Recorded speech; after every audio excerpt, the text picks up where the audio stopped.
بس ربنا بعت لك الفيديو ده علشان لو انت مش بتصلي او بتكسل انك انت تصلي، علشان اقول لك على حاجات صغيره جدا لو انت عملتها هتصلي وهتحافظ على الصلاه، مش هتكسل تاني انك انت تصلي. اول حاجه، اول لما تسمع كده الاذان كده بيأذن، فبعد لما يخلص الاذان قوم على طول روح صلي.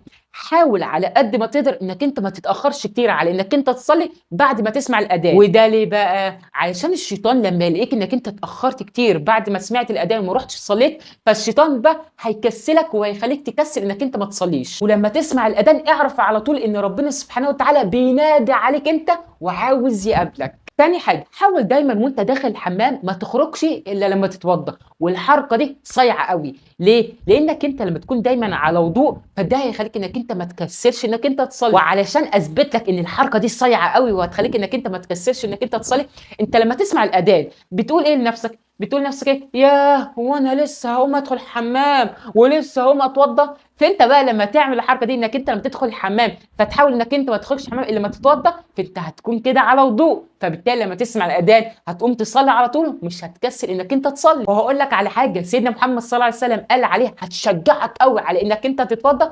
انت تعرف انك انت لما بتتوضى فذنوبك اللي انت عملتها بتقع منك، يعني الوضوء بيمسح لك ذنوبك. ثالث حاجه، لو انت هتصلي في البيت فحاول كده انك انت تخصص كده ليك ركن كده في البيت جميل كده انك انت تصلي فيه، بحيث انك انت لما تسمع الاذان فانت عارف على طول انك انت تروح تصلي في المكان ده، مش هتقعد تفكر كتير ساعتها يعني هتصلي في انهي حته في البيت، لان عقلك لما يلاقيك انك انت بتقعد تفكر كتير هتصلي فين فهو هيكسلك انك انت تروح تصلي. يستحسن طبعا ويفضل انك انت تصلي في المسجد، لان اللي بيصلي في المسجد بياخد حسنات اكتر بكتير قوي قوي قوي قوي من اللي بيصلي في البيت. رابع حاجه، اربط الصلاه بادعيتك، يعني جمع كده كل الادعيه اللي انت نفسك ان ربنا سبحانه وتعالى يستجيب ليها، ولما تروح تصلي ادعي باي دعاء من ادعيتك وانت بتصلي. انت لما تعمل كده فده يخليك بعد كده بقى انك انت تستنى وقت الصلاه علشان بعد كده تروح تدعي ربنا سبحانه وتعالى بالادعيه اللي انت نفسك ان ربنا سبحانه وتعالى يستجيب ليها. خامس حاجه، كافئ نفسك، يعني لما تلاقي كده انك انت كده في اسبوع صليت كل الصلوات كافئ نفسك بحاجه بقى، يعني مثلا كده جيب لك يعني الشوكولاتايه،